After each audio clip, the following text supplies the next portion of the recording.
Hey guys, another day, another video na naman tayo. So for today's video, ayan, gagawa na naman nga tayo ng hardbound project. Meal plan kit nga ito at saka listahan nga ng groceries in all-in-one. O diba? Pakabongga. Syempre, ayan, simulan nga natin dito sa ating insert nga. So ayan, nakapag-print na nga tayo. Ika-cut nga natin. So sinusukat ko nga muna bago nga iset itong trim cutter nga natin. So dahil hindi nga ito borderless, so kailangan talaga nating sukat para makuha nga natin yung tamang sukat sa pagkat. Bali yung magiging size nga pala ng ating hardbound project ngayon. So yung insert nga niya is 8 cm by 20 cm nga. So ayan, repeat the process lang doon hanggang sa mawala na yung mga puti dyan sa gilid. And ayan, after nun, maglalagay na nga tayo dito ng padding glue. And this time nga pala, yung ginamit ko pala dito is Elmer's glue. Kasi ayan, isang hardbound lang naman ito. Kaya Elmer's glue na nga yung ginamit ko. And before nga pala kayo maglagay ng padding glue or glue guys, kailangan nyo itaktak muna para magpantay nga lahat. After natin doon sa notepad, sunod naman natin itong ating pang-cover nga. So ayan, print ko nga pala ito sa sticker paper. And yung phototop naman na ginamit ko dito is canvas mat nga. After ko nga siya malagyan ng phototop, so kinat ko nga lang yung dito sa taas at saka sa baba nga. Yung size nga ng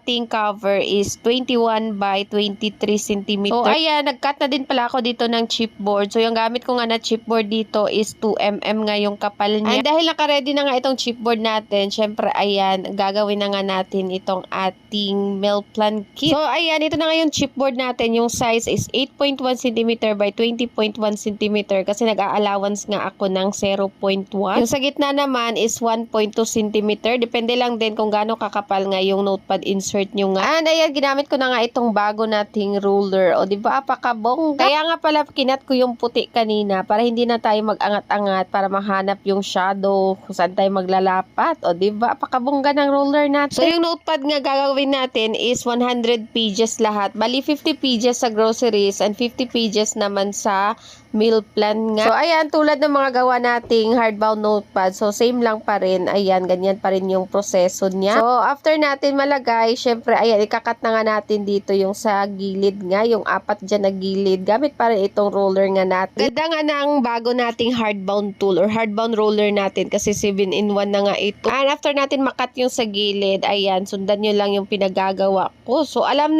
ko na memorize nyo na guys kasi alam nyo na more in hardbound halos yung mga upload ko ngayon. So sa mga nagtatanong nga pala kung saan nga ako nag-e-edit. So Canva po yung ginagamit kong tools para mag-edit nga nito. Halos lahat na nga nasa Canva na. Pa nga ako naka-pro ka nga. Ito halos yung gamit ko dito is naka-pro elements nga. Pero ayan, kung mag-avail nga kayo ng template guys, ayan, makukuha